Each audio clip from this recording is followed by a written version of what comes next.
dunia itu umumnya ternyata adalah negara-negara yang tingkat korupsinya rendah. Misalnya contoh ya, Denmark itu masuk sebagai negara yang berbahagia di dunia. Itu ada data tahun 2022. Finlandia masuk, New Zealand masuk, Norway, Singapura masuk. Jadi kalau Bapak Ibu ingin berbahagia, ya negaranya kita harus semakin bersih dari korupsi, baru kita bahagia. Jadi kita tadi seperti disampaikan Pak Ijan banyak senyum ya Pak, jadinya Pak ya. Nah Bapak Ibu, ini kami sampaikan kembali sebagai pengingat teman-teman yang di Zoom, kebetulan di daerah mungkin di luar Jakarta.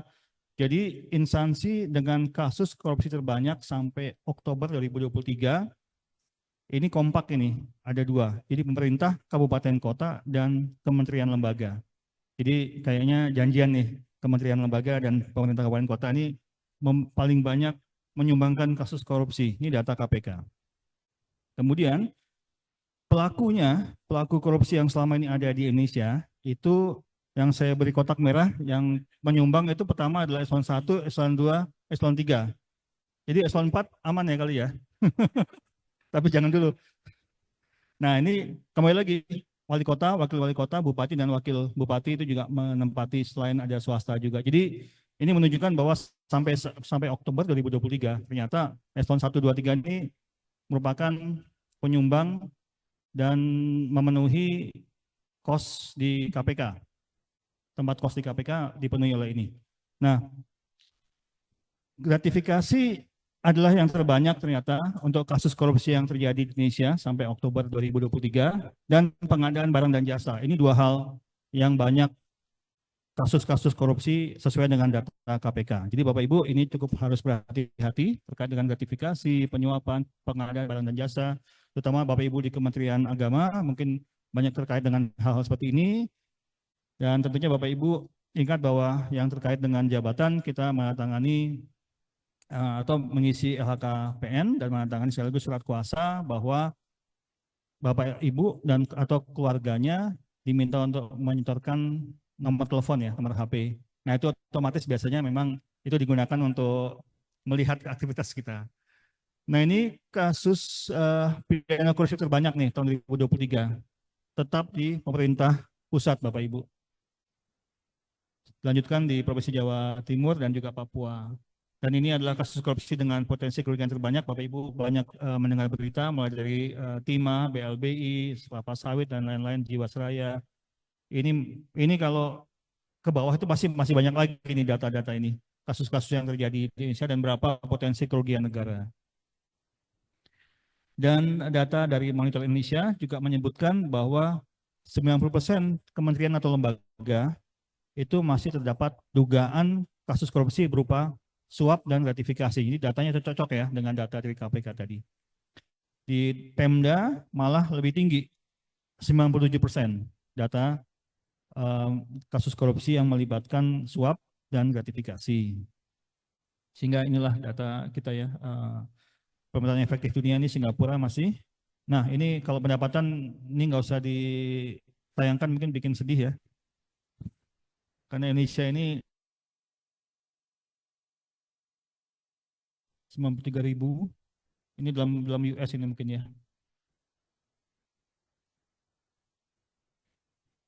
Nah, Bapak Ibu, arah kebijakan pemerintah baru terkait zona integritas seperti yang Bapak Ibu ketahui di Astacita ini Bapak Ibu melihat bahwa di butiran ke-7 pimpinan kita yang dengan kabinet merah putih ini berkomitmen untuk terus memperkuat reformasi di bidang politik, hukum, dan birokrasi serta memperkuat ini yang terkait dengan apa yang kita bicarakan, pencegahan dan pemberantasan korupsi dan narkoba.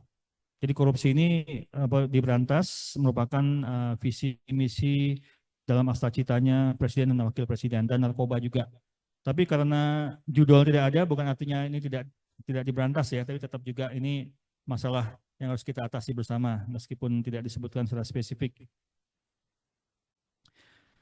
Dalam programnya juga disebutkan secara spesifik bahwa akan membangun sistem integritas nasional sehingga program zona integritas itu masih tetap relevan dan juga akan meningkatkan sinergi antar lembaga birokrasi dan antar daerah melalui kebijakan SAKIP. Nah, ini yang kita melihat akuntabilitas reformasi birokrasi. Dalam sidang kabinet pertama juga Pak Prabowo menyebutkan secara spesifik pemberantasan korupsi dan kebocoran anggaran melalui penegakan hukum sehingga mencegah korupsi di kalangan birokrasi dan untuk melakukan pengetatan sehingga tidak ada penyimpangan dalam alokasi anggaran. Nah, Bapak Ibu, ini mungkin bocorannya untuk kerangka arsitektur Grand Desain Reformasi Birokrasi Nasional 2025-2045. Visinya kita adalah ini, terwujudnya birokrasi berkelas dunia untuk mendukung visi Indonesia Emas 2045 atau World Class Birokrasi 2045. Nah, di sini Bapak Ibu yang terkait dengan apa yang kita bahas pada siang hari ini, sasarannya tentunya kita melihat sebelum sasaran itu kan tujuannya. Jadi tujuannya adalah mewujudkan birokrasi yang kolaboratif, capable, berintegritas untuk melayani masyarakat dalam setiap aspek kehidupan human based dalam rangka mendukung Indonesia yang berdaulat, maju, berkeadilan, dan berkelanjutan. Nah, indikatornya tadi ada Government Effectiveness Index, lalu tadi yang saya tayangkan Corruption Perception Index (CPI) dan juga Public Service Inclusiveness. Nah, jadi Bapak Ibu, ini adalah indikatornya untuk kita bisa menyebut diri kita birokrasi yang kolaboratif, capable, dan berintegritas. Kemudian kita juga dalam sasaran, di sasaran ketiga secara spesifik kita menyebutkan terbangunnya perilaku birokrasi yang beretika dan inovatif. Jadi di sini terkait dengan masalah lagi integritas. Jadi betul disebutkan bahwa ZI ini adalah miniatur dari reformasi birokrasi. Jadi RB ini kaitannya erat dengan ZI.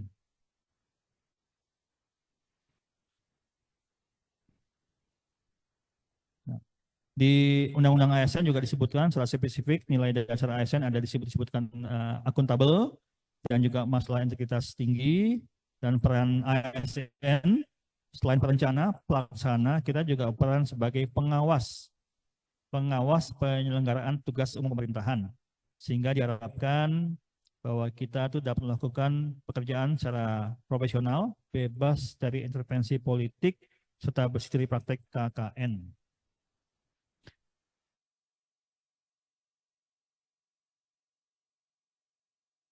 Setiap tahunnya mulai dari pembangunan sampai ke evaluasinya menggunakan Permenpan 90 tahun 2021 dan juga Permenpan 5 tahun 2024. Ini masih kita gunakan dan Bapak Ibu yang unit kerja tentunya yang akan diajukan dengan bantuan dari TPI, kita juga ingin melihat bagaimana suatu unit kerja itu dalam pembangunan settingnya sudah mempertimbangkan berbagai hal, terutama 6 area perubahan dalam sebagai komponen pengungkit karena nilainya 60% dan komponen hasil nilainya bobotnya 40%.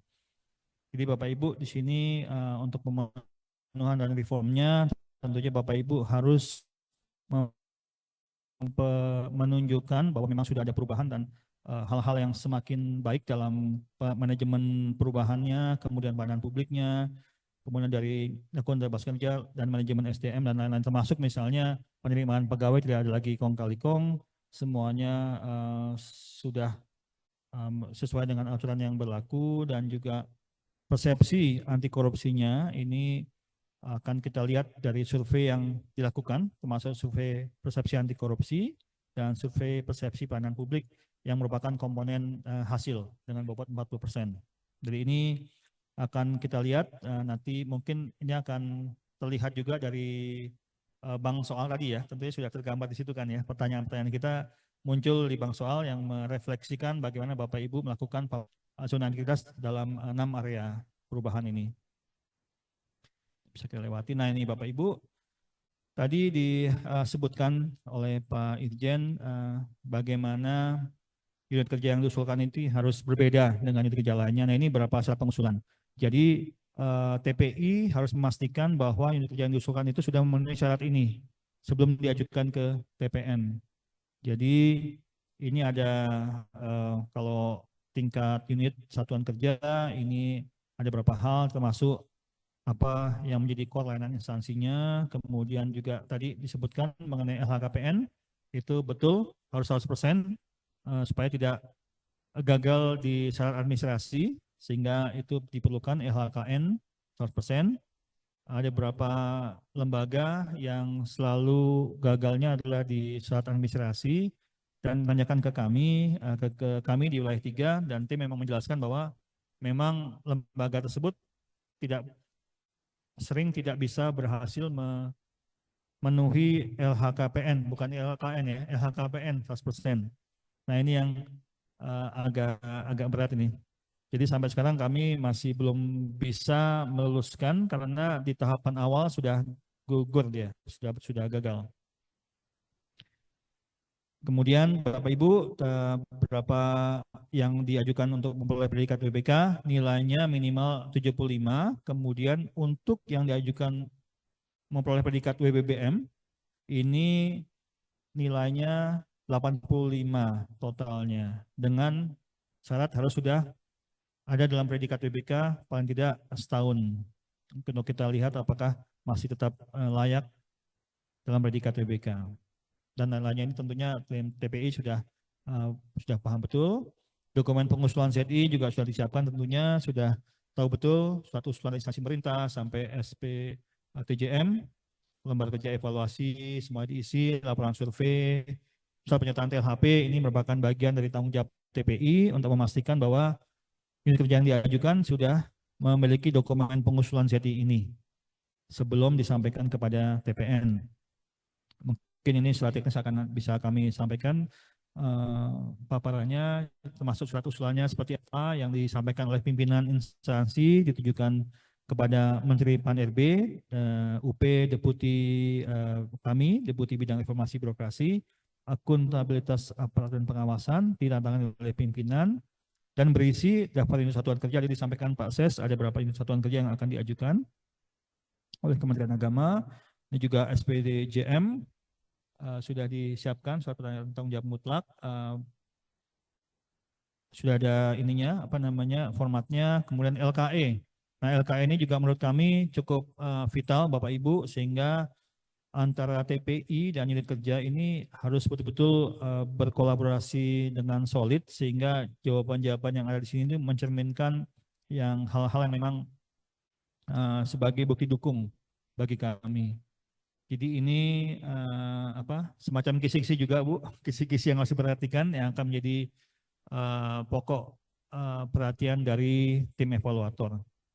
Ini sesuai dengan apa yang tadi kami sampaikan, dan survei juga ini adalah hal yang cukup penting Bapak Ibu. Sebelum diajukan tentunya sudah ada survei yang menunjukkan bahwa pelayanan Bapak Ibu semua itu diakui oleh pengguna layanan, dan bagaimana Bapak Ibu bisa memiliki hubungan dekat dengan mereka yang menerima layanan sehingga mereka nggak grundel di belakang gitu.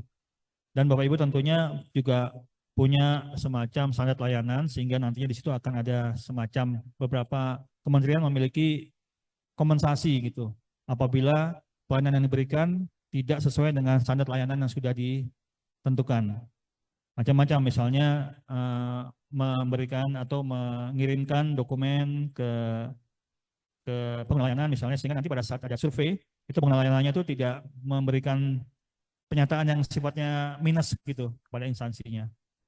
Jadi itu harus dan juga harus dipastikan bahwa nomor teleponnya bisa dihubungi, sehingga diusahakan agar pengguna layanannya itu adalah mereka yang mungkin paling tidak 6 bulan ya 6 bulan, sehingga nomor HP-nya belum berubah gitu mungkin.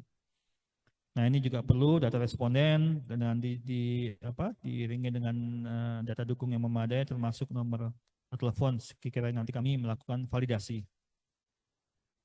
Nah ini TLHP juga perlu tidak lanjut hasil pemeriksaan, dan ini tentunya akan terkait erat juga dengan hal-hal yang sudah dilakukan oleh instansi lain, mungkin BPK, KPK juga ini perlu disiapkan, dan tahapan ini juga bisa menjadi salah satu referensi Bapak Ibu yang kerjanya akan diajukan. Jadi ini adalah tahapan yang kami lakukan oleh tim evaluator, di mana kami sebelum kami menerima dokumen, kami sudah melakukan praevaluasi, sehingga kami sudah memantau juga sebelum ada seleksi administrasi, kemudian setelah dokumen-dokumen kita terima, apakah ini sesuai dengan Permen 90, Permen 5.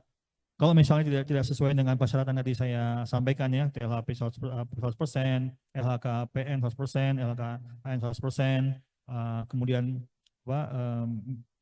minimal sakitnya itu tidak terpenuhi, otomatis itu akan tersingkir gitu di tahapan awal. Belum sampai ke evaluasi tapi sudah gugur di awal. Kemudian setelah itu kita akan sampai mereka yang lulus seleksi administrasi akan masuk ke tahapan yang namanya desevaluasi. Evaluasinya kita lakukan dari dokumen-dokumen yang ada, ini bagus apa enggak, dokumennya sesuai enggak, lalu kemudian bisa enggak dia memastikan di dokumen itu bahwa sudah ada perbaikan berdasarkan LHE tahun sebelumnya. Sehingga catatan dan rekomendasi yang kami sampaikan itu betul nggak ada perbaikan, sekiranya ini kerjanya masih sama. Kemudian setelah desevaluasi itu juga ada wawancara secara virtual biasanya. Kami akan mencocokkan nih dokumen yang kami terima ini yang bagus-bagus tadi dengan wawancara atau jawaban atau presentasi yang Bapak Ibu sampaikan itu ini nggak matching nggak gitu. Kalau memang matching berarti Bapak Ibu betul menguasai dan bukan sekedar dokumen yang bagus-bagus, tapi memang itu adalah tadi yang disampaikan Pak Irjen, kenyataan yang setiap hari Bapak Ibu lakukan di lapangan, di kantor Bapak Ibu. Kemudian setelah itu akan ada field evaluation atau kami menyebutnya evaluasi lapangan. Nah, evaluasi lapangan ini kami lakukan untuk mencocokkan apakah dokumen dan wawancara tadi sudah kompatibel, cocok, ditambah lagi situasi lapangan, kondisi realnya memang sesuai dengan hal-hal bagus yang tercantum di dokumen dan pada saat wawancara. Kadang-kadang data memang sama, kadang-kadang lebih bagus, dan kadang-kadang juga kita temukan data di bawah itu. Jadi dokumennya bagus, wawancaranya bagus, ternyata kondisi lapangan tidak seindah warna aslinya gitu. Banyak hal itu yang terjadi. Sebagai contoh, ada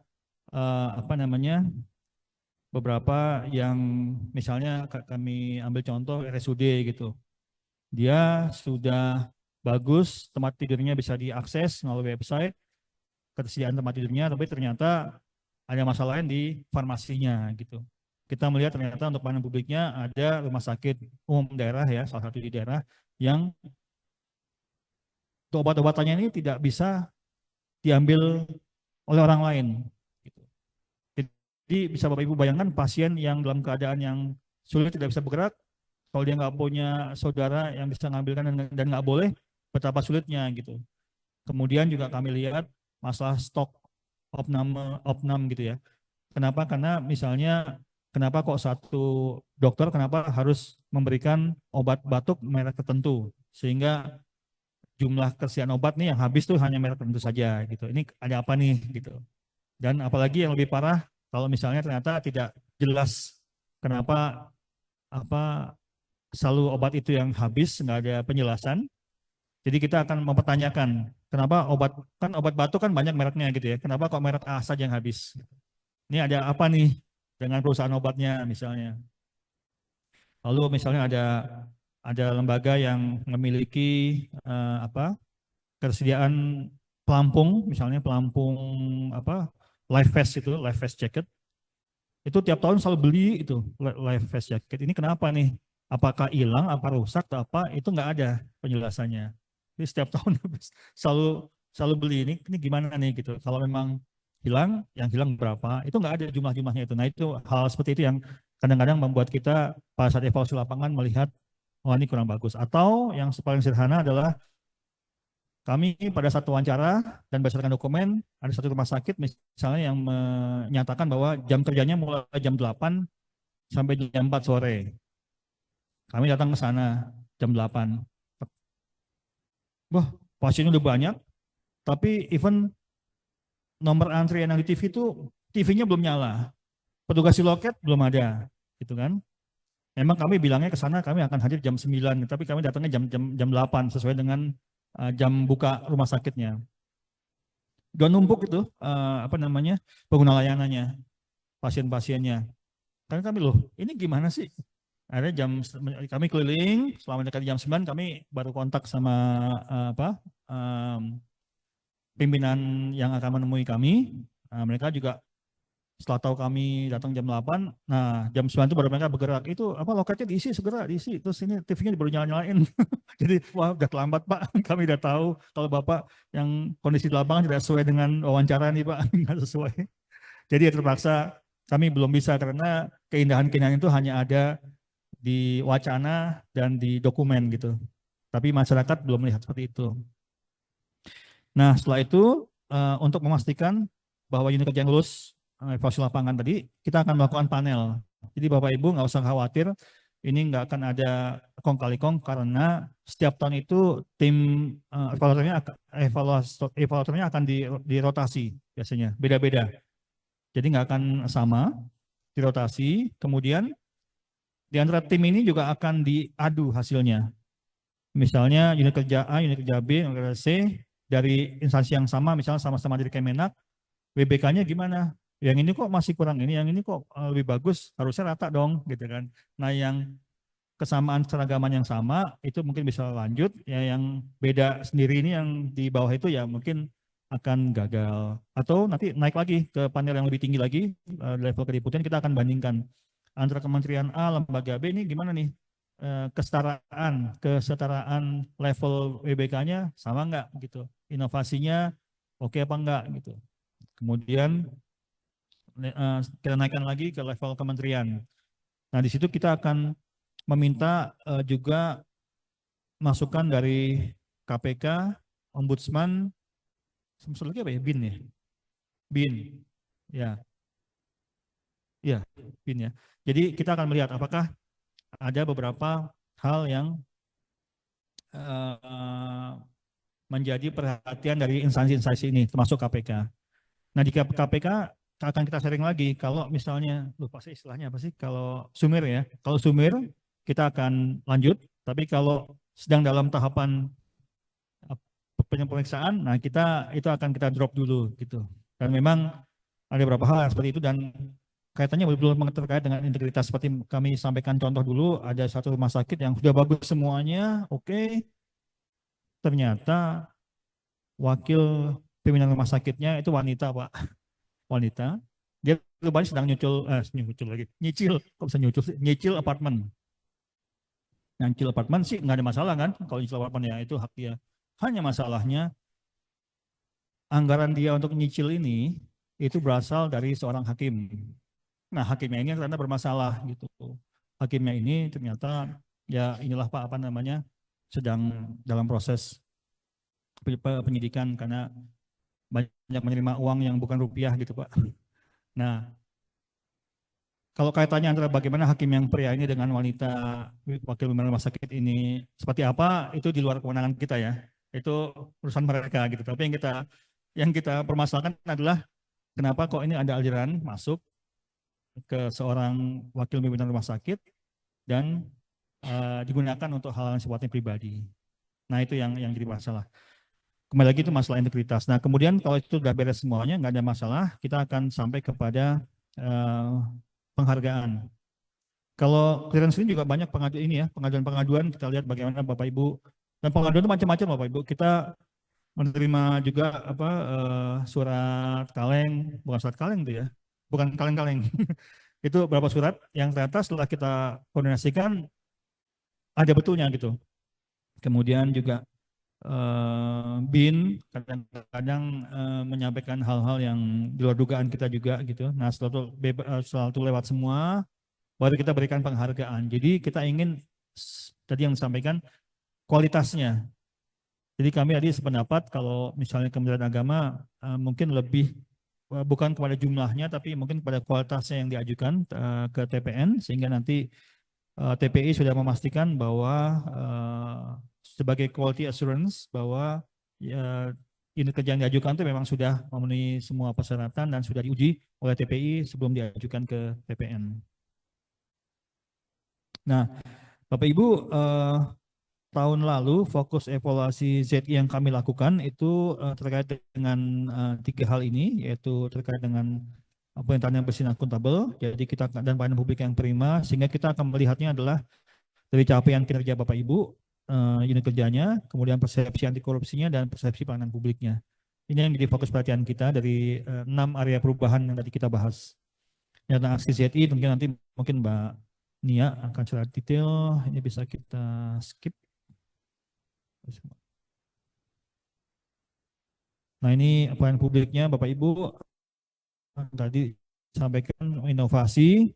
Tadi Pak Inspektur yang menyampaikan beberapa hal yang merupakan profil dari unit kerja yang akan memperoleh predikat ZI, itu cukup bagus. Sehingga ini kelihatannya ada sangat relevan dengan yang tadi ini kami sampaikan terkait dengan inovasi, kemudian kemudahan pelayanan dan kejelasan informasi layanan, budaya, pelayanan dan kompensasi pelayanan. Karena ada standar layanan dan survei mandiri, ini juga perlu dilakukan secara berkala, karena itu bagian dari evaluasi. Strateginya untuk percepatan ini selalu kami sampaikan di beberapa kesempatan. Tentunya komitmen pimpinan ini menjadi hal yang utama, di mana pimpinan menjadi role model sebagai contoh yang mendorong dan menyemangati unit kerja sehingga dapat sesuai dengan yang diharapkan oleh pimpinan. Dan unit kerja itu adalah memang harus berbeda, gitu, sudah lebih tinggi kelasnya dibanding yang belum diusulkan. Kemudian layanan ini juga menunjukkan bagaimana Bapak Ibu memiliki inovasi untuk memudahkan layanan kepada pengguna layanan, dan program-programnya ini bukan program yang penting buat instansi tapi justru penting untuk masyarakat. Nah, di situ pentingnya Bapak Ibu memiliki survei kepuasan masyarakat, di mana Bapak Ibu akan tahu apa sih yang dibutuhkan masyarakat. Sehingga survei kepuasan masyarakat itu tentu Bapak Ibu tidak hanya sekedar diterima, tapi perlu dianalisa. Sehingga Bapak Ibu tahu betul apa yang dibutuhkan masyarakat, sehingga dapat dimasukkan sebagai bagian dari kebijakan ke depannya. Monef juga perlu dilakukan oleh inspektorat tentunya untuk meyakinkan bahwa program yang kami lakukan itu tidak menyimpang. Nah, ini manajemen media Bapak Ibu saat ini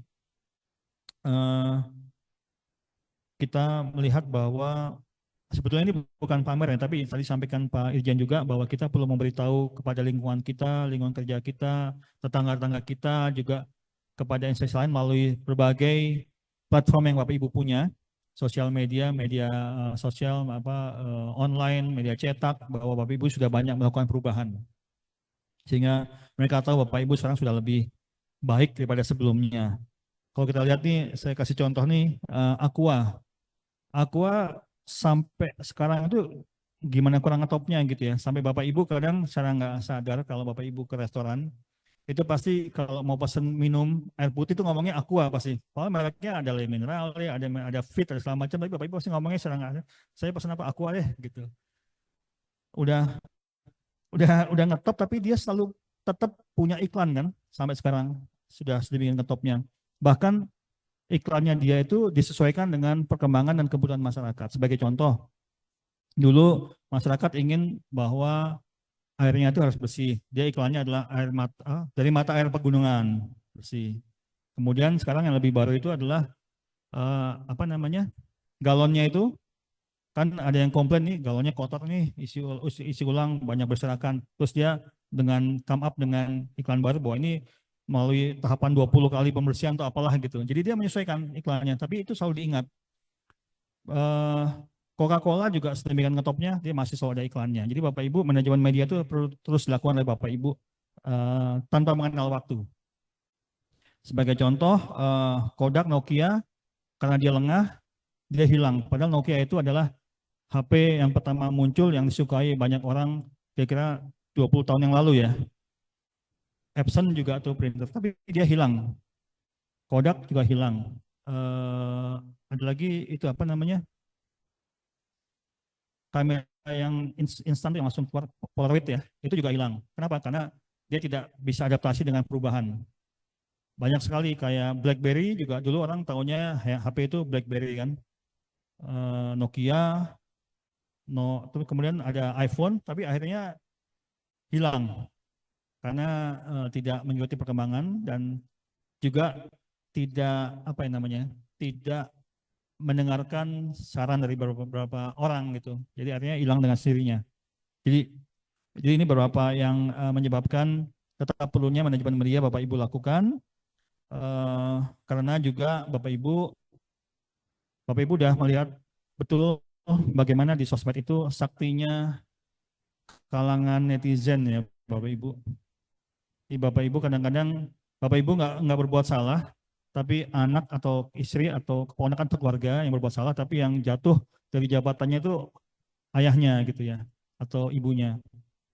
Jadi ini untuk mengatasi itu makanya Bapak Ibu perlu terus digalakan bagaimana perkembangan yang terjadi di instansi Bapak Ibu. Dan ini yang apa namanya flexing ya kan.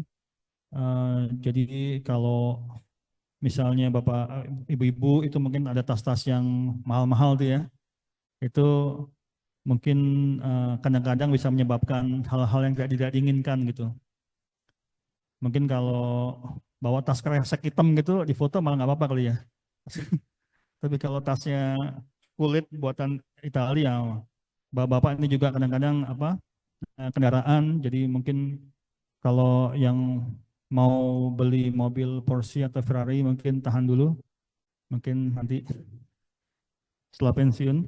Nah Bapak Ibu ini perlu terus dilakukan, ini konsep inovasi, nanti secara detail bisa kita sampaikan. Nah tugas TPI pernah kami sampaikan juga, bahwa petugas melakukan evaluasi dan bertanggung jawab untuk memberikan rekomendasi kepada pimpinan dan menyampaikan hasil evaluasi kepada pimpinan untuk mengajukan suatu unit kerja kepada TPN untuk memperoleh predikat PBK atau PPPM.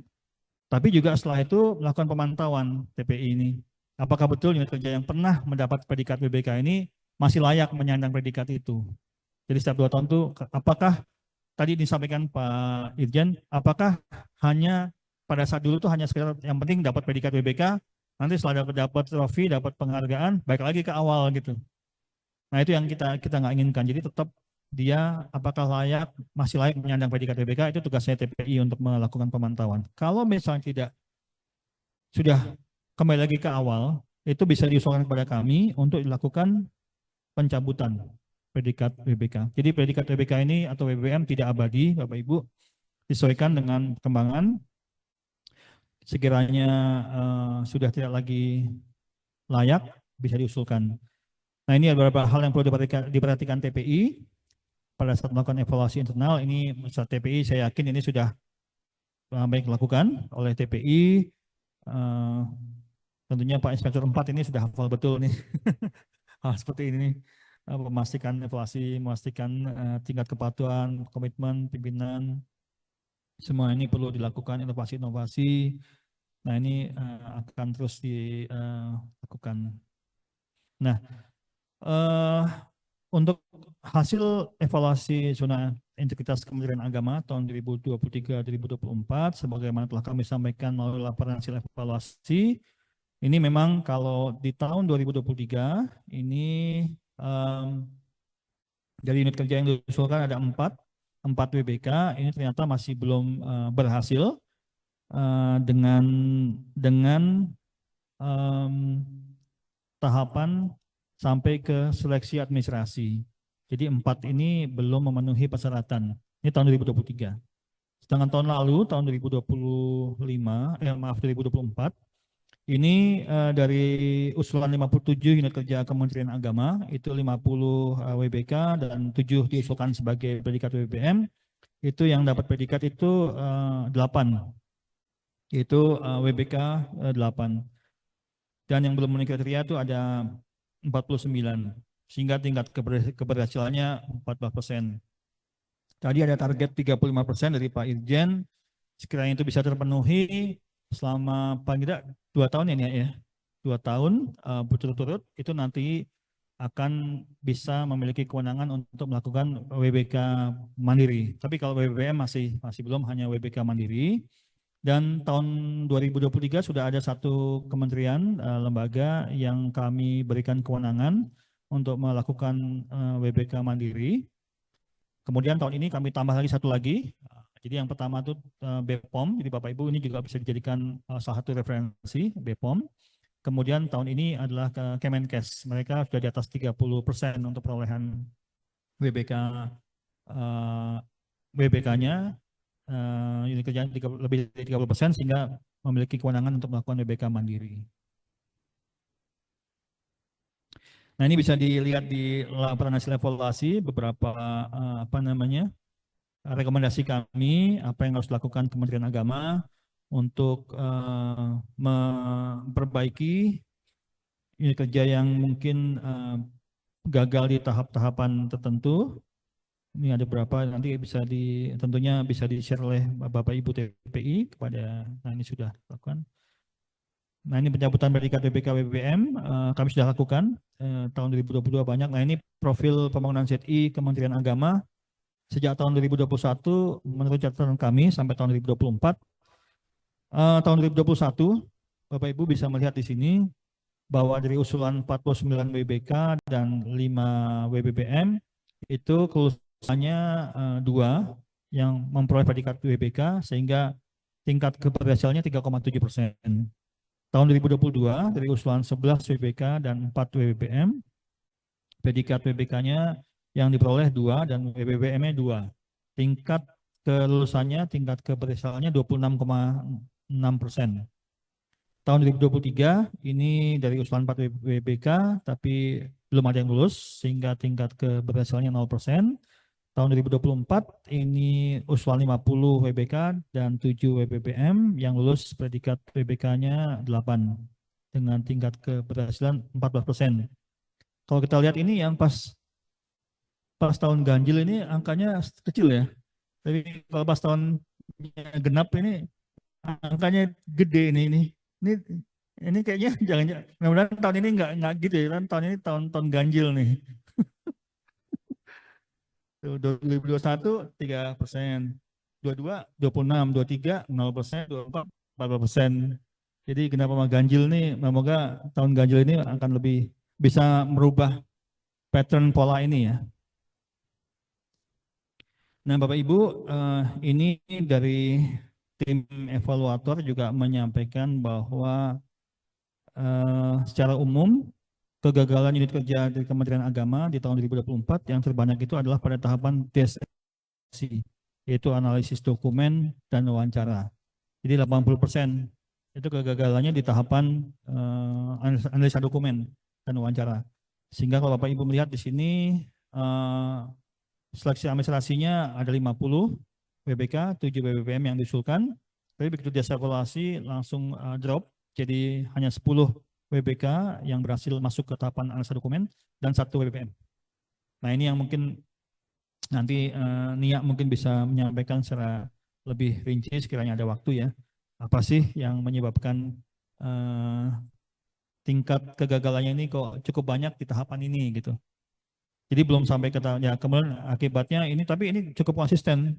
Setelah dapat yang 8 WBK, panelnya juga clearance-nya juga 8.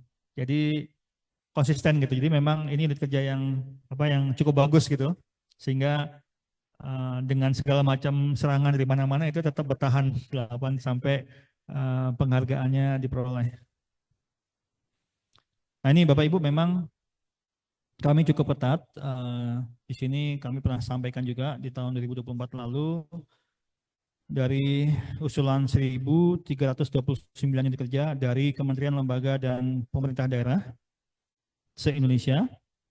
Ini ada usulan 1.077 WBK dan 252 satuan kerja untuk memperoleh predikat WBM, tapi hasilnya adalah yang ini, hanya 231 unit kerja total, 161 WBK dan 70 WBPM. Jadi berbeda jauh dari usulan 1.300 yang dapat 231. Jadi ini menunjukkan bahwa memang sangat-sangat ketat, dan kadang-kadang kalau kita googling gitu ya, satu unit kerja itu ternyata muncul tuh hal-hal yang ternyata selama ini dipermasalahkan oleh masyarakat ya. Termasuk juga di Google Review Bapak Ibu. Jadi kalau Bapak Ibu kadang-kadang ngecek ke Google Review, itu kadang-kadang ada tuh masyarakat atau pengguna layanan yang memberikan keluhan. Nah sayangnya keluhan itu tidak disampaikan kepada instansinya, tapi mereka tulis di Google Review. Nah itu yang kadang-kadang pengaduan yang perlu diselesaikan. Jadi ada kedekatan antara Bapak Ibu dengan pengguna layanan.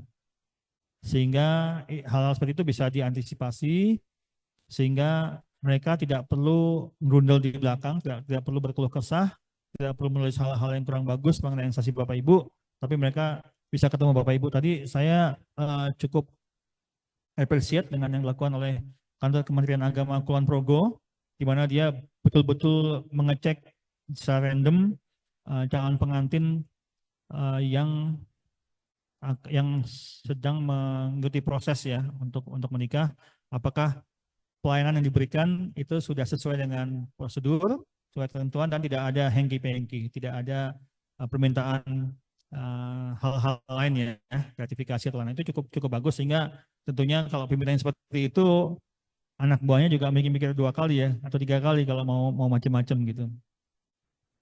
Nah, ini mungkin juga perlu jadi pertimbangan Bapak Ibu. Mungkin itu yang harus kami sampaikan, dan ini kami sampaikan kembali ini untuk Bapak-Bapak. Ada buat salam dari Mbak ini.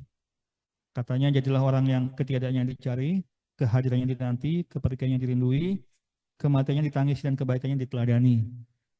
Nah, ini mungkin kalau Bapak tentunya, atau Ibu yang malah tahu ya ini siapa ya. Saya sendiri juga nggak tahu ini. Dia cuma ngirim foto ke saya aja ini soalnya. Foto di internet. Baik Bapak Ibu, itu sebagai awal. Mungkin nanti akan kita banyak diskusi. Monggo kalau ingin berkomunikasi atau berkonsultasi. Ini kami sampaikan moto kami, Sinergi Together, Change for Better, dalam arti bahwa kita bersama-sama bersinergi untuk perubahan yang lebih baik. Ini kami selalu sampaikan, bermimpilah setinggi langit, sehingga jika engkau jatuh, engkau akan jatuh di antara bintang-bintang. Ini kalimat dari Presiden Soekarno. Dan tentunya Bapak Ibu, kami ingatkan kembali juga bahwa setiap Bapak Ibu adalah pemimpin, dan setiap pemimpin akan dimintai pertanggungjawabannya kelak di kemudian hari oleh Allah Subhanahu wa Ta'ala. Jadi jadilah pemimpin yang baik. Demikian Bapak Ibu, terima kasih. Mohon maaf sekiranya ada hal-hal yang kurang berkenan. Kami akhiri dan kami kembalikan kepada moderator. Terima kasih atas perhatian Bapak Ibu. Wassalamualaikum warahmatullahi wabarakatuh. Waalaikumsalam warahmatullahi wabarakatuh. Terima kasih, beri plus dong buat Pak Andi, Pak Asdep. Bapak Ibu, untuk memperkuat apa yang sudah disampaikan oleh Pak Asdep, bersama kita Bu Nia Sabrina. Beliau adalah pengolah data dan informasi. Bu Nia ini sebenarnya saya sih nyimpen nomornya sih sudah cukup lama ya, berarti sudah beberapa tahun jadi nyimpen nilai gitu. Jadi di nomor saya di banyak sekali nomor HP-nya teman-teman TPN, karena tiap tahun di rolling Pak. Jadi beda-beda orang gitu ya. Jadi Bu Nia ini akan memberikan mungkin lebih teknik ya, lebih aplikatif, lebih praktis gitu ya. Memperkuat apa yang sudah disampaikan oleh Pak Asdep. Silakan Bu Nia Sabrina, ya monggo. Waktunya menyesuaikan pokoknya.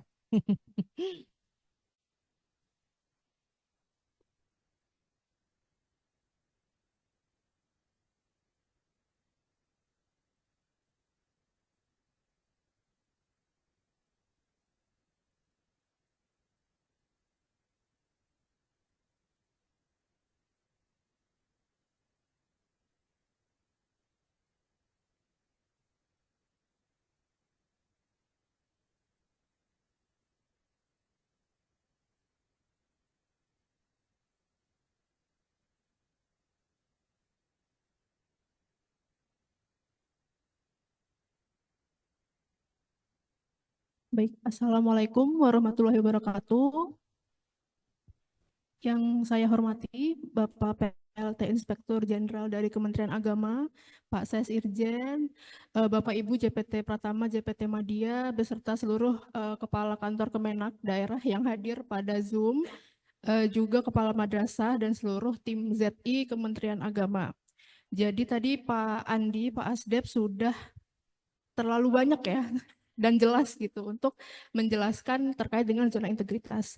Nah, saya mungkin bergeraknya dari sini ya. Kita mencoba memahami dan mengikuti gitu ya cara kita evaluasi pada tahun 2024. Yang pertama, untuk Kementerian Agama kemarin mengusulkan 50 WBK dan juga 7 WBBM. Di seleksi administrasi, alhamdulillahnya semua lulus ya Bu Mudayaroh. Cuma saya ada catatan sedikit. Untuk seleksi administrasi kita sempat ada sanggah ya. Nah, ini adalah hal yang bisa dihindari sebetulnya dan juga untuk membuat teman-teman TPI tidak kerja 2 kali seperti itu. Nah, catatan dan temuan kita untuk Kemenak pada tahun 2024 yang pertama adalah tidak terdapat nomor telepon responden di laporan SPAK dan SPKP.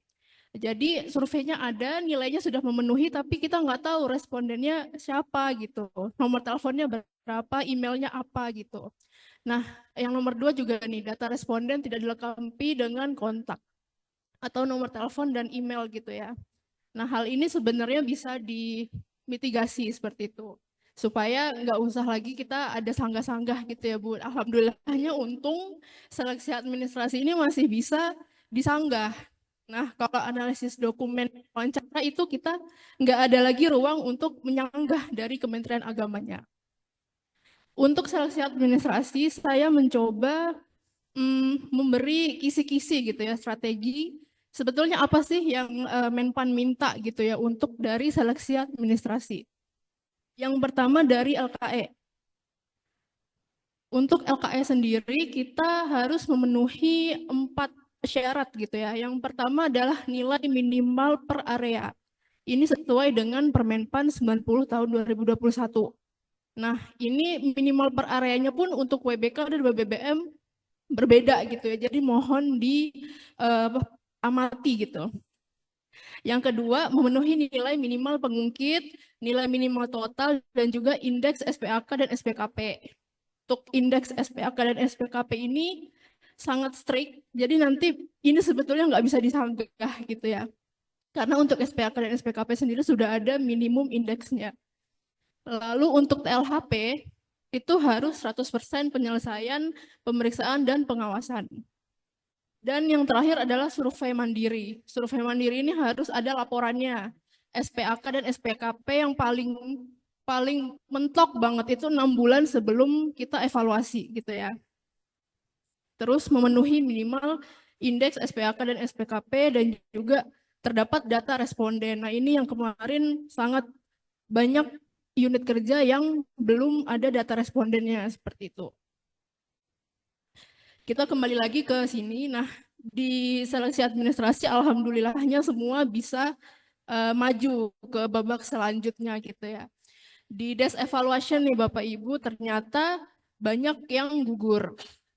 Desk evaluation ini sebetulnya adalah proses yang sangat menentukan gitu ya untuk kedepannya apakah unit kerja ini kira-kira akan lolos atau enggak ya. Karena disinilah para evaluator itu banyak menggugurkan biasanya karena sudah nggak yakin dengan analisis dokumen dan juga wawancaranya. Nah, saya coba merangkum sedikit walaupun ini lumayan panjang ya terkait dengan temuan analisis dokumen di unit kerja Kementerian Agama seperti itu. Yang pertama, belum seluruh target yang ada pada dokumen pembangunan ZI relevan terhadap tujuan pembangunan ZI.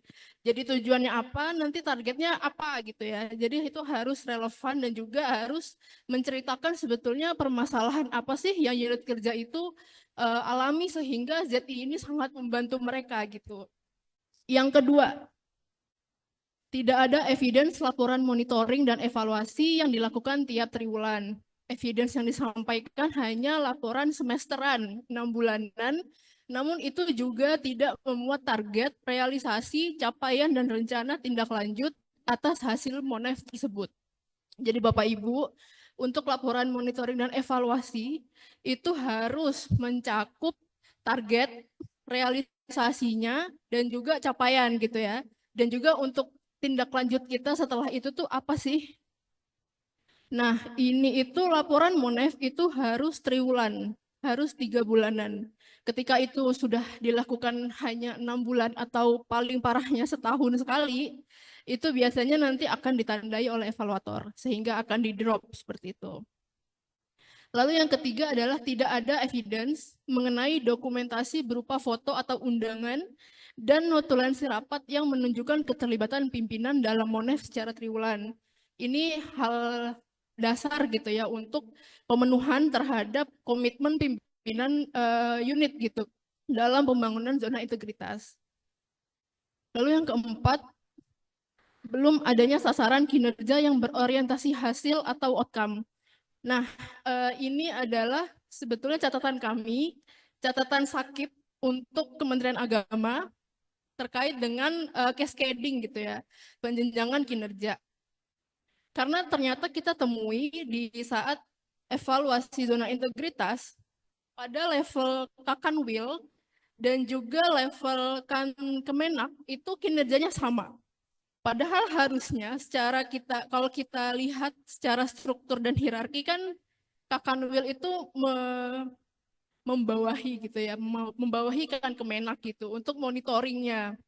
Seharusnya secara kinerja dari Permen-Pan 89 tahun 2021 pun itu harus ada penjenjangan kinerja. Sama nggak apa-apa, tapi targetnya harus berbeda. Misalnya kalau Kakanwilnya mengukur A gitu ya, dia tuh harus mengukurnya seluruh kan Kemenak di bawahnya. Kinerjanya pun sebetulnya harus dibedakan dari kantor Kemenak seperti itu. Nah, untuk hal ini juga sebetulnya sudah kami mention ke level pusat dari Kementerian Agama sendiri untuk mulai mengatur terkait dengan penjenjangan kinerja. Karena mengingat Kementerian Agama ini kementerian yang besar dan banyak memiliki unit kerja di daerah seperti itu. Jadi kita harus mulai mengatur penjenjangan kinerja. Nah, selanjutnya laporan kinerja belum membandingkan realisasi serta capaian dengan beberapa tahun terakhir serta target jangka menengah.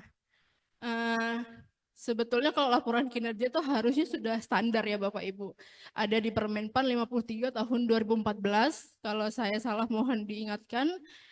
Untuk laporan kinerja sendiri minimal sekali untuk yang WBK itu udah ada realisasi dan capaian kinerjanya. Dan itu harus selaras dengan perjanjian kinerjanya. Karena sering banget kita temui untuk zona integritas memang di akuntabilitas ini sangat susah gitu ya. Susah dalam artian sebetulnya kalau sakit itu kan adalah satu kesatuan gitu ya dari pusatnya sendiri. Kalau pusatnya udah jelek biasanya ke bawah itu juga akan jelek gitu. Nah, untuk hal ini mohon nanti diamati kembali untuk laporan kinerjanya, mohon bisa sesuai dengan standar yang berlaku. Nomor ke-6 itu adalah bukti yang dilaporkan pada laporan rekapitulasi pengaduan masyarakat belum cukup dalam meyakinkan bahwa pengaduan telah selesai ditindaklanjuti. Nah, untuk laporan Dumas sendiri, selain dengan rekapitulasi jumlah aduan yang masuk, jumlah aduan yang sudah ditindaklanjuti, kita juga butuh evidence atau bukti terhadap ternyata tindak lanjut itu seperti apa sih gitu ya. Baik foto atau laporan kegiatan nanti boleh di-share di link bukti dukung untuk LKE-nya. Nah, masih ada lagi untuk temuan analisis dokumen, prosedur atau strategi penanganan benturan kepentingan belum mencakup seluruh tugas fungsi utama. Jadi mohon diidentifikasi kembali untuk benturan kepentingan gitu ya. Untuk dia tuh bisa mencakup seluruh tusinya gitu. Yang kedua, laporan atas implementasi penanganan benturan kepentingan isinya sama persis dengan 2021 nih. 2023 isinya sama persis dengan 2021. Dengan ini dinilai bahwa unit kerja belum menyusun laporan MONEF implementasi penanganan benturan kepentingan tahun 2023. Jadi Bapak Ibu kadang evaluator Menpan ini agak iseng gitu ya. Kita akan melihat sampai 3 tahun sebelumnya gitu. Jadi dengan ini kita temui, oh ternyata yang tahun 2023 ini kok sama ya jumlahnya, deskripsinya dengan yang 2021. Berarti ini copy paste atau ternyata memang belum dibuat. Nah, itu kita jadi ragu gitu Bapak Ibu.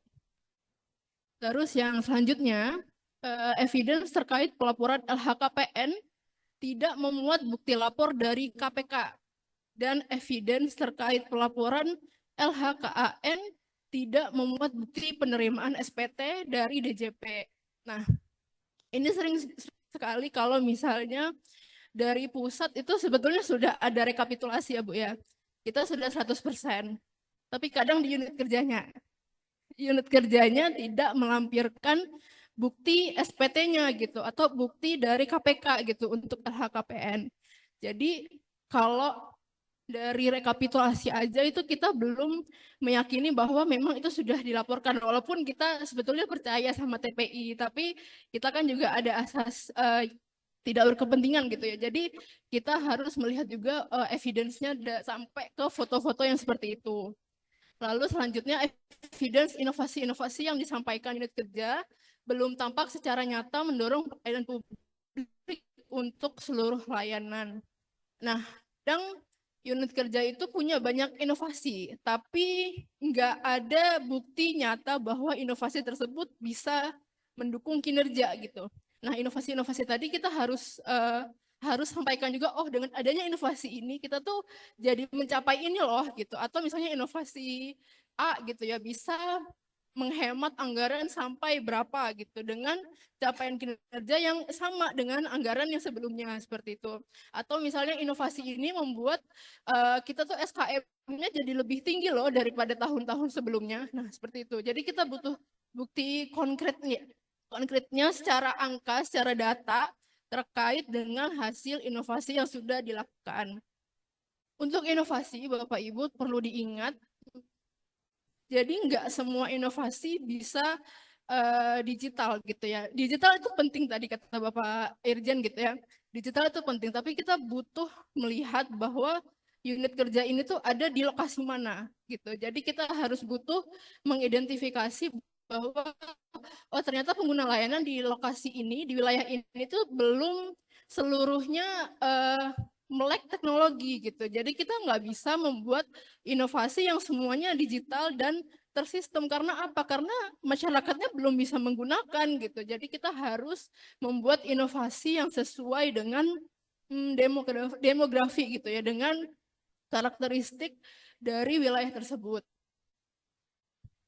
Selanjutnya ada unit kerja telah berupaya dalam membandingkan before after layanan yang dipermudah, namun baru sebatas satu layanan dan belum efeknya terhadap survei kepuasan masyarakat dan kinerja yang meningkat. Nah, salah satu evidence untuk area pelayanan publik itu adalah before after layanan gitu ya. Before-nya kondisinya seperti apa dan after dari adanya inovasi pelayanan tadi seperti apa. Dari before after ini kita harus merincikan gitu ya. Before-nya tuh misalnya waktu layanannya berapa menit sih, after-nya jadi berapa menit gitu. Apakah dia lebih cepat atau lebih lambat? Nggak mungkin lebih lambat dong, harusnya lebih cepat gitu kan. Nah setelah itu mungkin ada SOP-nya gitu ya. SOP-nya yang dulunya ribet jadi lebih ringkas gitu. Nah hal-hal ini yang harus dimuat dalam before after layanan gitu ya. Nah, dan adanya inovasi ini akan misalnya mengungkit survei kepuasan masyarakat gitu, dan juga capaian kinerjanya jadi meningkat juga seperti itu. Nah, untuk unit kerja itu banyak yang capaian kinerjanya masih belum 100% seluruhnya. Hal ini kita lihat juga, kita pantau juga untuk di dalam laporan kinerjanya seperti itu Bapak Ibu. Jadi kita rata-ratakan aja lah gitu ya. Jadi setengah lebihnya dari semua kinerja itu harus sudah tercapai 100% seperti itu. Kalau analisis dokumen udah ya, tadi temuan yang paling banyak dari unit kerja Kementerian Agama. Untuk wawancara ini setelah analisis dokumen kita seperti oh kayaknya untuk unit-unit ini tuh perlu kita wawancara deh. Kita penasaran gitu terkait dengan unit kerja yang kita lihat di atas kertas. Kita pengen lihat nih di wawancara itu seperti apa sih pimpinannya, apakah paham atau tidak, atau hanya pimpinannya yang paham, mungkin pegawainya mungkin nggak paham gitu kan. Nah di wawancara ini temuannya adalah pertama, belum dapat menjelaskan masalah krusial apa yang sebelumnya terjadi terkait integritas dan kualitas layanan, hingga perlu diintervensi melalui pembangunan ZI. Pertanyaan yang paling sering kita tanyakan di saat wawancara menit pertama setelah Bapak Ibu memaparkan paparannya gitu ya, adalah Pak Kepala, kira-kira kenapa sih membangun ZI gitu? Kira-kira kenapa sih ZI itu dirasa penting gitu di unit kerja Bapak Ibu? Jika dari momen itu Bapak Ibu sudah ragu dalam menjawab, kita jadi semakin ragu gitu. Oh, ternyata apakah Z ini cuma karena disuruh Pak Irjen aja gitu kan. Jadi kita pengennya Z itu sebagai sebuah substansi gitu ya, sebuah substansi, sebuah udah kayak gaya hidup gitu loh. Itu memang sebetulnya yang kita laksanakan sehari-hari, tapi didokumentasikan seperti itu. Nah, nomor satu itu yang paling sering terjadi temuan saat wawancara adalah yaitu tadi. Nomor dua, unit belum bisa mengaitkan pembangunan ZI dengan isu strategis pada unit kerja dan penentuan target prioritas. Nah, ini juga sering banget kita bertanya, kenapa Bapak melakukan hal itu di wilayah kerja Bapak gitu ya. Saya ingat saya pernah wawancara Batam ya Bu ya kalau nggak salah. Kantor Kemenak Batam alhamdulillah kemarin sudah dapat WBK. Nah, salah satu inovasinya yang saya ingat adalah mereka turun ke pulau. Karena apa? Karena Batam demografinya itu banyak pulau-pulau kecil terluar yang tidak terjamah oleh Pemda gitu.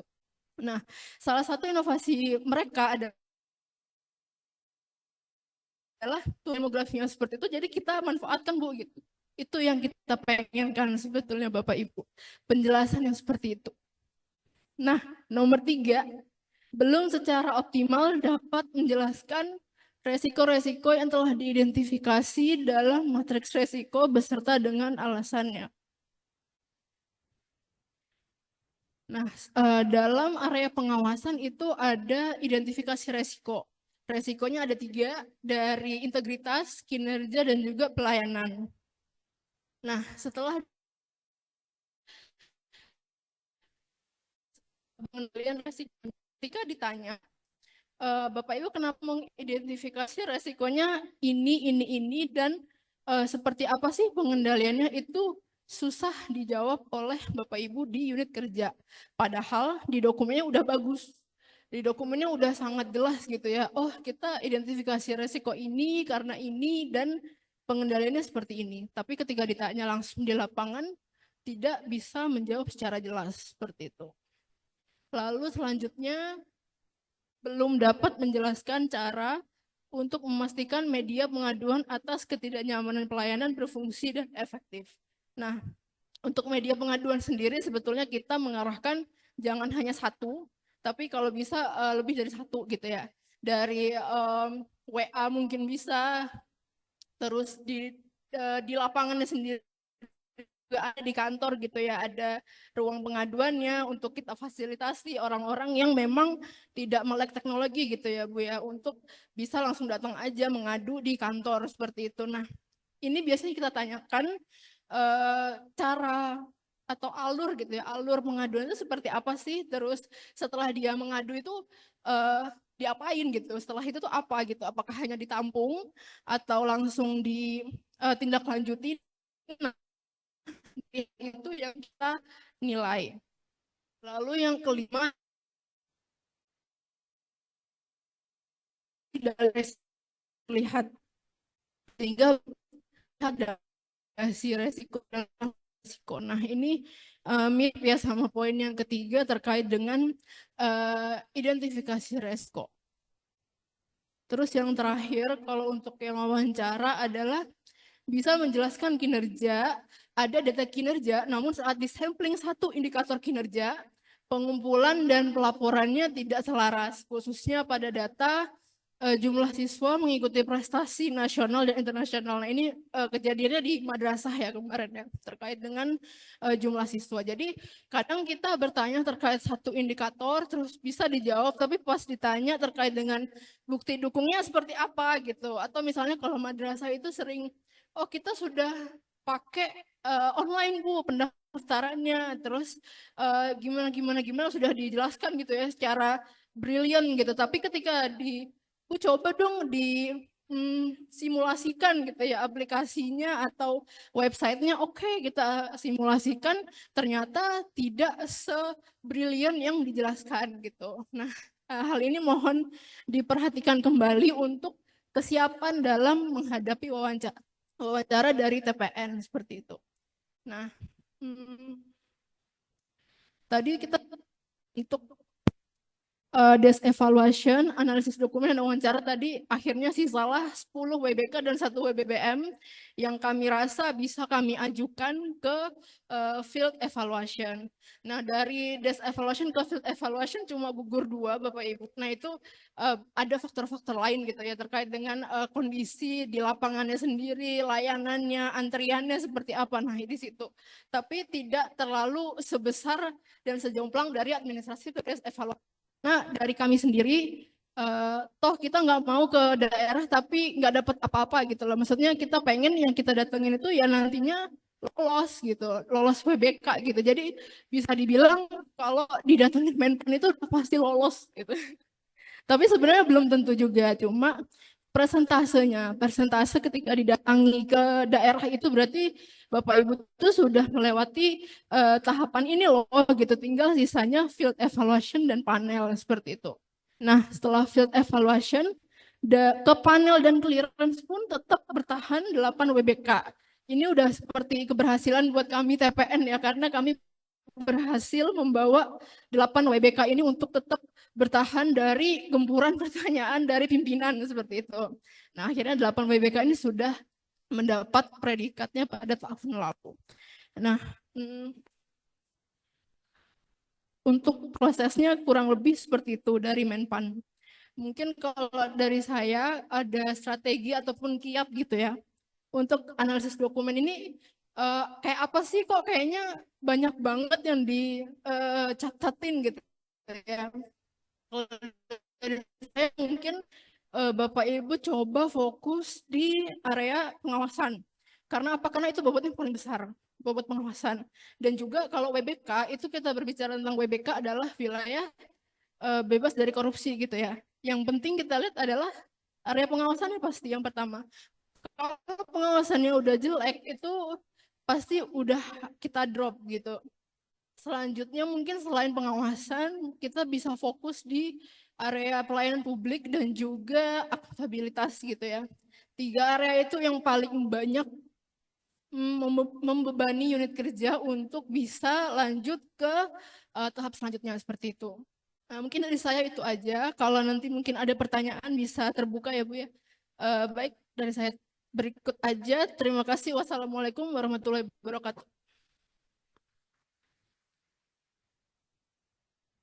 Cek. Oke, terima kasih Bu Nia Sabrina. Jadi sebenarnya apa yang disampaikan oleh Bu Nia Sabrina tadi ternarasi di LHE ya Bu ya. Cuman itulah disimpulkan dari 47 ya. 40, jadi kita mengajukan 58, lulus 8, 57 lulus 8 sehingga catatan-catatan itu yang tadi disampaikan oleh Bu Nia itu ada di lampiran LHE-nya yang teman-teman TPI juga sudah memegang itu Bu Nia, Pak Andi, dan kami juga sudah menganalisa itu Pak. Jadi betul lah tadi yang disampaikan oleh Bu Nia, ternyata memang setelah kami catat Pak, jadi catatan Bapak ke kami itu 312 catatan Pak. Kemudian rekomendasinya 275 Pak. Totalnya 587 catatan dan rekomendasi itu setelah kami petakan. Setelah kami petakan ternyata memang 38%-nya pengawasan. 38% pengawasan, kemudian akuntabilitas 21% dan manajemen perubahan 20% dan pelayanan publik 20%. Jadi sepertinya matching ya dengan yang disampaikan oleh Andi dan Bu Nia tadi. Bapak Ibu izin Pak masih ada forum untuk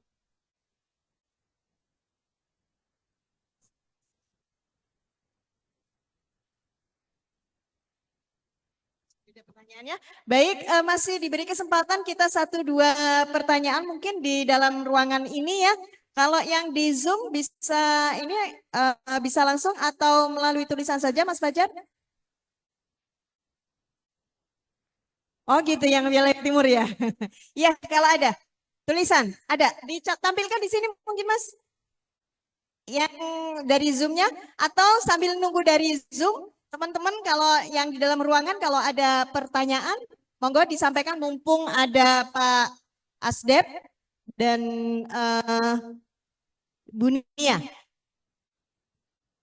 Ini tanda-tanda paham atau tanda-tanda letih atau tanda-tanda bingung menindaklanjuti sekian banyak catatan tadi.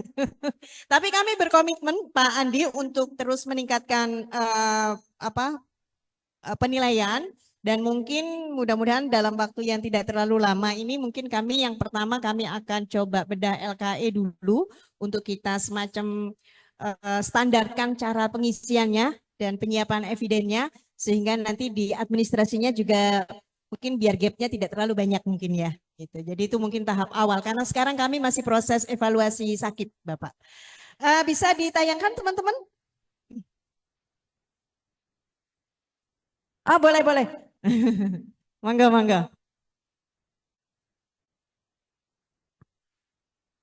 Baik, saya bertanya daripada belum ada yang bertanya. Ada dua pertanyaan saya ke Mbak Nisa ya. Tadi saya tertarik dengan yang namanya konflik of interest atau benturan kepentingan ya. Itu saya nggak terlalu detail ya lihatnya ya. Itu disusun oleh Satker ya. Nah kebetulan kan Permenpan 17 2024 tentang benturan kepentingan dan itu masuk di Strategi Nasional Pencegahan Korupsi oleh KPK termasuk Kemenak ada 10 atau 16 KL ya masuk di dalamnya. Nah, kita sebetulnya sedang merevisi dan termasuk membuat pedomannya gitu. Jadi apakah boleh nanti inisiasi dari Itjen ini yang kita kita sebarluaskan ke satker-satker ini, Bu Muda ya, supaya mereka paham terkait dengan benturan kepentingan itu seperti apa. Karena kan di situ ada deklarasi personal, kemudian nanti ada juga menghindarkan dari benturan kepentingan dan lain-lain. Mungkin itu sekedar ini Bu Muda ya, kalau memungkinkan nanti timnya Pak Ahmadun, Pak Mardani ini sedang ngerjakan itu gitu ya, terkait dengan konflik of interest. Yang kedua, tadi disampaikan Mbak Nisa terkait inovasi yang tidak harus selalu berbentuk aplikasi gitu ya. Saya sebetulnya agak bertanya-tanya karena saya nggak pernah lihat ya. Man Karangasem kalau tidak salah ya. Ya Bu ya. Man ya, Karangasem kalau nggak salah ada yang cerita itu madrasahnya ya biasa, nggak mewah-mewah banget fisiknya, tapi bisa WBK gitu ya. Nah di Bali Pak. Nah mungkin apa sih ini sebetulnya karena kalau saya lihat madrasah yang sudah WBK kan coba ya, MAN 2 Kudus, itu kan MAN-nya memang sudah bagus bangunannya, Insan Cendekia Serpong gitu ya.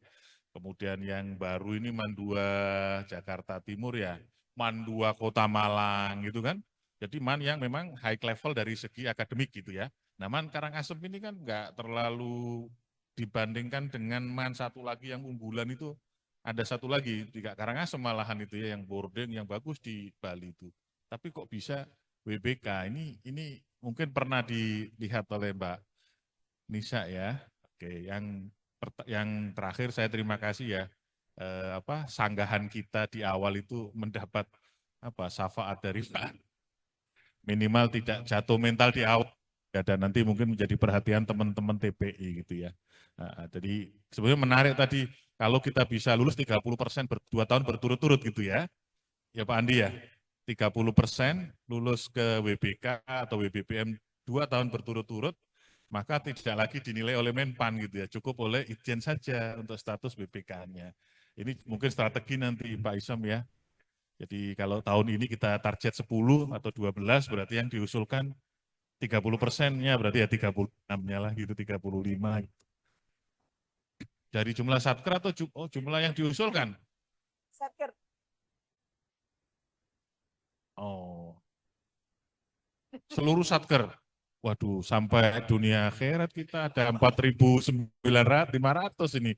Ya udahlah, biar Pak Adian aja nanti yang menilai ya. Saya nggak teruskan. Terima kasih, 2 saja. Terima kasih. Udah. Baik, ada 2 mungkin ditanggapi dulu ya. Yang pertama terkait dengan benturan kepentingan, kira-kira arahannya seperti apa, peran Itjen.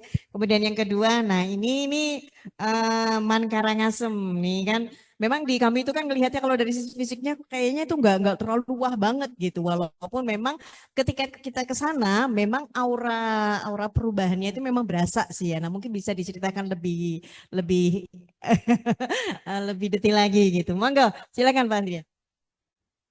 Mungkin sebelum Mbak Nia, saya ingin menanggapi sedikit.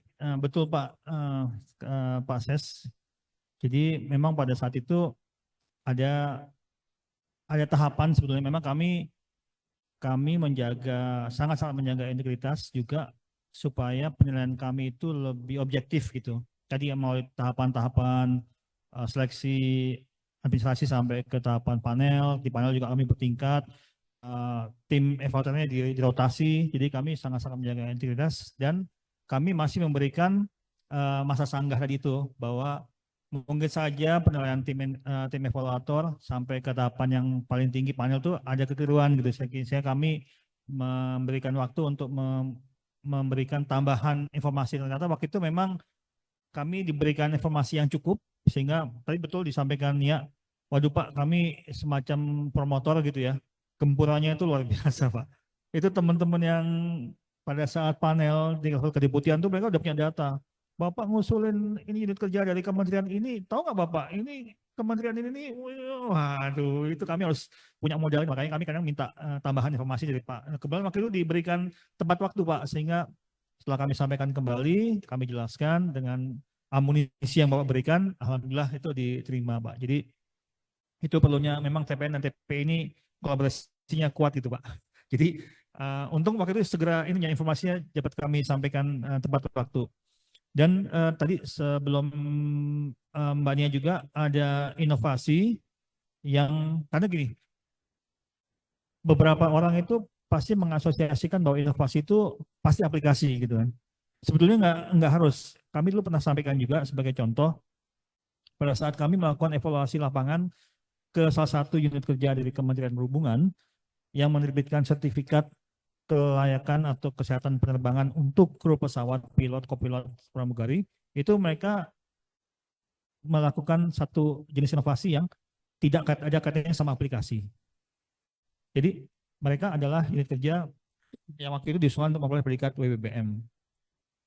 Nah, kalau dia sudah diusulkan untuk WBBM, artinya ada inovasi-inovasi dia yang sudah direplikasi oleh unit kerja lain, unit kerja yang lainnya, dan ternyata berhasil memperoleh predikat WBK. Jadi sudah ada contoh copy paste-nya ternyata berhasil diaplikasikan di unit kerja lainnya.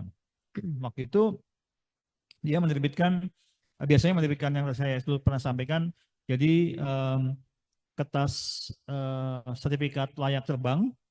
Jadi biasanya ditulis ukurannya folio gitu, ditulis isu nama pilotnya siapa, dari maskapai penerbangan apa, dia itu punya penyakit apa, sudah diobati atau belum, dan dia layak terbang atau enggak. Panjang itu, dikasih obat-obatan apa. Jadi pimpinannya badan tersebut, dia simpel, dia hanya mengecilkan ukurannya. Jadi yang tadinya kertas folio dipotong 4, kecilkan, jadi ukurannya A5 ini dia buat, jadi lebih simpel. Jadi kayak tadinya kan kalau folio kan lipat-lipat itu repot ya, tapi begitu diperkecil dia bisa masuk saku gitu. Dan diberikan tambahan barcode, QR code, sehingga begitu di scan itu bisa muncul datanya dan mencegah pemalsuan. Itu dari segi dampak, dari segi efisiensi adalah mempercepat proses penerbitan sertifikat kesehatan penerbangan. Yang tadinya mungkin ngeprintnya lama ya untuk satu kertas folio, ini kecil, dan ekonomisnya adalah tadinya satu lembar folio itu untuk satu orang, sekarang satu lembar itu bisa untuk 4 orang gitu, lebih hemat gitu. Jadi ada hal-hal yang memang tidak selalu harus sifatnya aplikasi. Jadi itu yang lebih memudahkan. Sebagai contoh saja ini Bapak Ibu, tapi tentunya Bapak Ibu pasti dari unit kerja yang diajukan juga punya hal-hal yang memudahkan pengguna layanan. Dan waktu itu saya sempat tanyakan juga ke ke pilot, kopilot, pramugari, bagaimana pelayanannya. Mereka memang karena mereka nggak tahu saya siapa, saya langsung tanya aja gitu di lapangan, gimana pelayanannya. Oh iya Pak, sekarang lebih cepat Pak, biasanya kami 3 hari Pak, tapi sekarang 1 hari selesai. Oh positif berarti kan. Oh gitu, iya. Dan kami sekarang juga mudah Pak, parkirnya Pak. Mereka bisa menginovasi. Biasanya kami susah banget parkirnya Pak. Tapi sekarang mereka sudah melakukan apa yang membuat kami mudah untuk parkir gitu. Tapi itu tadi masih ada lagi yang tapi Pak, oh apa nih tapinya nih? Yaitu yang pernah kami sampaikan juga. Ternyata mereka ini biasanya kalau kru pesawat itu kan pulang itu apa? Bawa tas cabin ya. Nah itu yang rupanya dipermasalahkan adalah, wah Pak pada saat kami datang bawa tas cabin, itu resepsionis yang di depan tuh agak jutek gitu, galak. Itu jangan taruh situ tas cabinnya, tempat lain. Gitu. Nah itu yang hal seperti itu mereka komplain gitu. Iya Pak ini rupanya setelah kami cek kepimpinannya, rupanya yang di resepsionis depan itu adalah bukan pegawai tapi tenaga outsourcing. Nah tapi kalau namanya pelayanan publik, siapapun yang di depan itu semua jadi satu kesatuan gitu. Jadi karena mereka merefleksikan, mencerminkan instansi tersebut. Jadi itu juga harus merupakan bagian dari memiliki komitmen. Jadi itu harus pimpinan juga harus memberikan apa namanya semacam sosialisasi bahwa semua itu bertanggung jawab untuk memberikan pelayanan publik yang prima. Gitu. Siapapun itu. Mungkin itu tambahan saya sebelum Mbak Nia ini yang hasil detailnya untuk Karangasem, silakan. Baik, terima kasih Pak Asdep atas kesempatannya. Pertama Pak terkait dengan yang Man Karangasem. Kebetulan kalau Man Karangasem itu kan sudah memperoleh WBK sudah dari lama ya Pak ya, tahun berapa ya kalau 2018 ke belakang kalau seingat saya.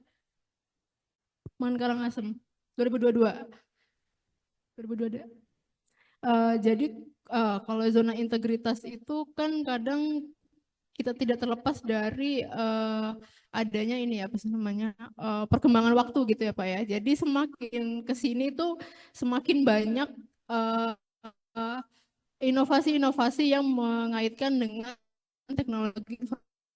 Makanya tadi dari Man Karangasem pun untuk ke BBM-nya kan juga lumayan susah ya Bu ya tembusnya. Nah karena memang sendiri sebenarnya standar kita kan tetap sama gitu ya Bapak Ibu, tapi perbandingannya dengan man-man yang lain itu semakin banyak gitu. Jadi ketika kita bawa ke panel itu perbandingan itulah yang jadi tolak ukur gitu ya Pak ya, selain dari standar yang memang sudah ditetapkan di Permenpan.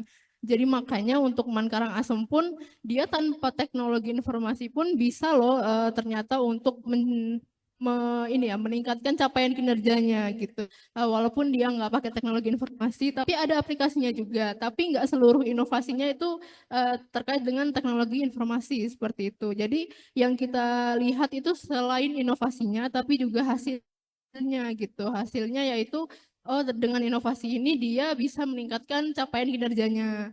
Misalnya kualitas muridnya jadi lebih baik gitu ya, prestasi-prestasinya lebih meningkat gitu, walaupun memang mungkin tidak man-man yang lain seperti itu, tapi dengan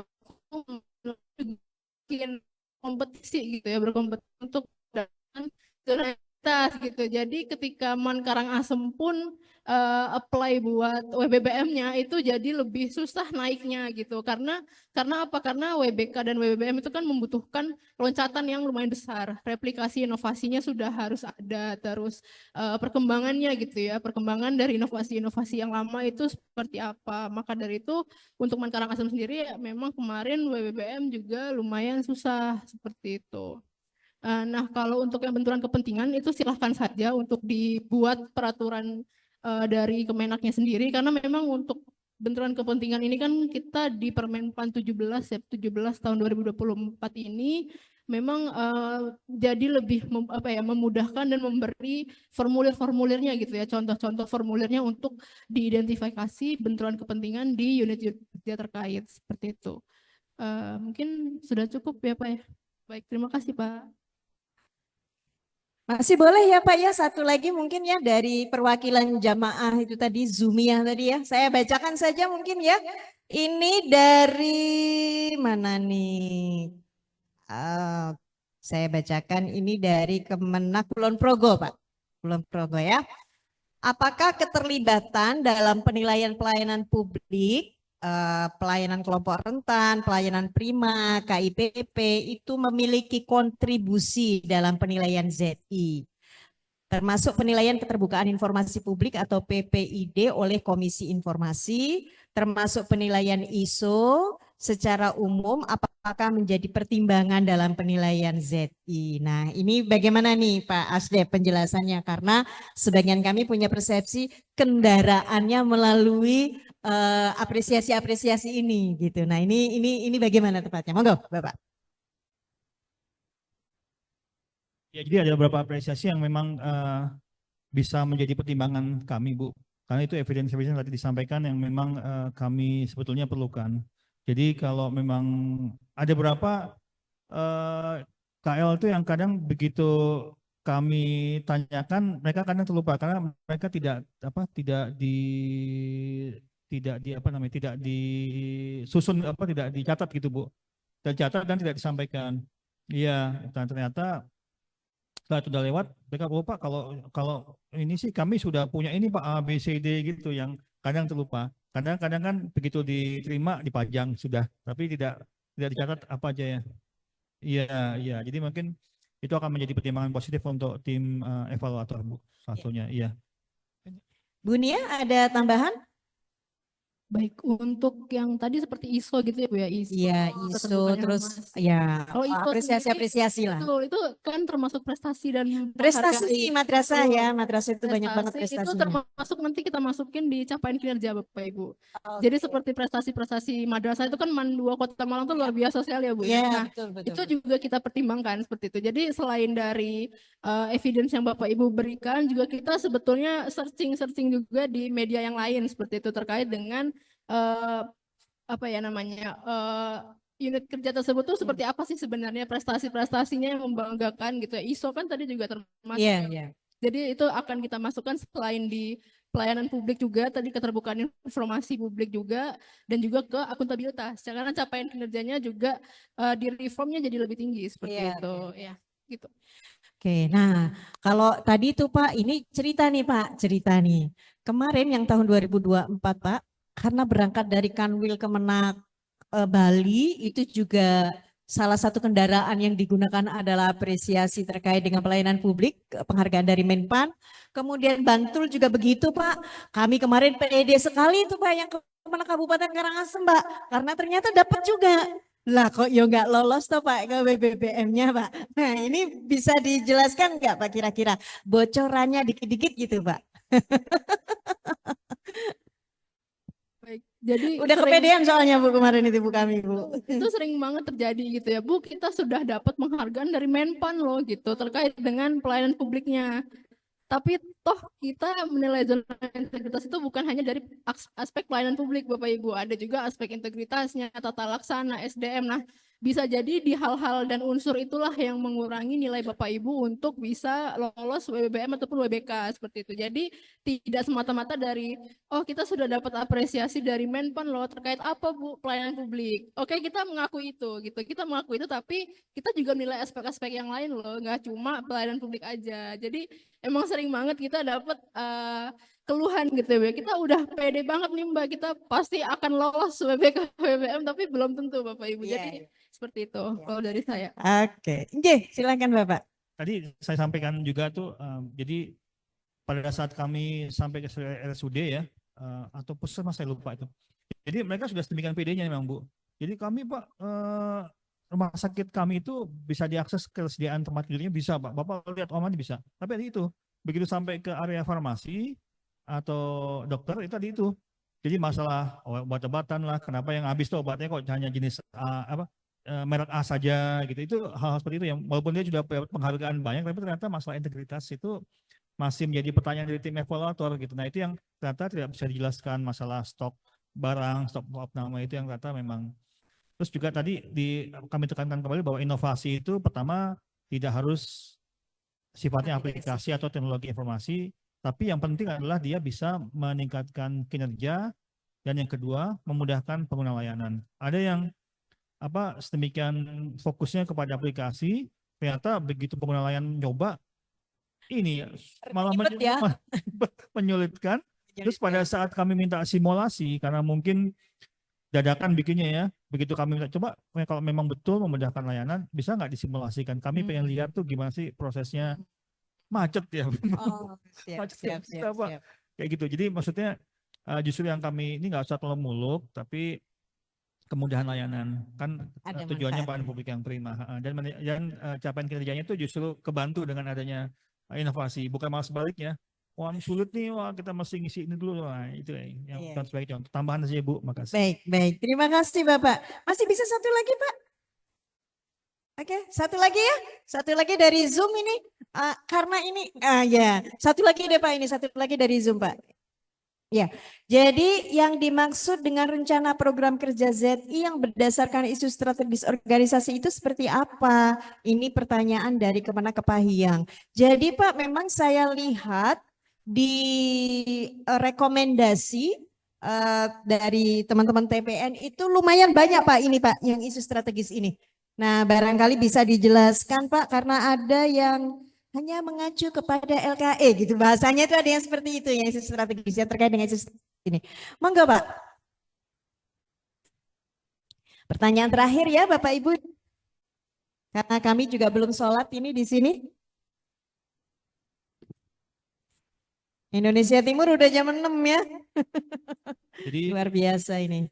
terkait dengan rencana aksi Z ini memang kami ingin melihat betul apakah unit kerja yang diajukan itu memahami tujuan dan prioritas, target prioritas yang akan dicapai dari setiap, kan ada 6 area perubahan ya, di setiap area perubahan itu betul-betul mengetahui tujuan dan target prioritasnya apa. Kemudian yang kedua itu tadi itu yang disampaikan juga, unit kerjanya itu mulai dari unsur pimpinan sampai kepada yang staff itu betul-betul mengetahui dan bisa mengidentifikasi permasalahan atau isu strategis unit kerjanya. Jadi dia tahu betul, oh permasalahannya apa sih, isu strategisnya apa, tahu gitu. Nah, kemudian yang ketiga itu unit kerjanya itu come up sama usulan dan penyusunan alternatif solusi maupun inovasi yang nggak selalu harus aplikasi ya, yang paling berdampak pada perubahan. Nah, itu. Kemudian yang berikutnya, yang keempat tentunya rencana aksinya itu harus rinci. Jadi ada target antara, ada waktu penyelesaiannya kapan itu, ada apa target capaiannya seperti apa. Nah yang kelima itu tentunya rencana aksi itu akan bisa dilakukan dengan keterlibatan mulai dari pimpinan sampai staf. Jadi jangan hanya pimpinan yang semangat tapi staf yang enggak atau Tapi tidak ada format bakunya ya Pak ya. Dari Menpan misalnya ada nggak Pak, misalnya format baku kalau bikin rencana aksi itu begini formatnya gitu. Ini ada ini ya. Biasanya diserahkan ya format baku. Yang mungkin yang keenam ya. Ini tadi yang kami sampaikan juga ada MONEF.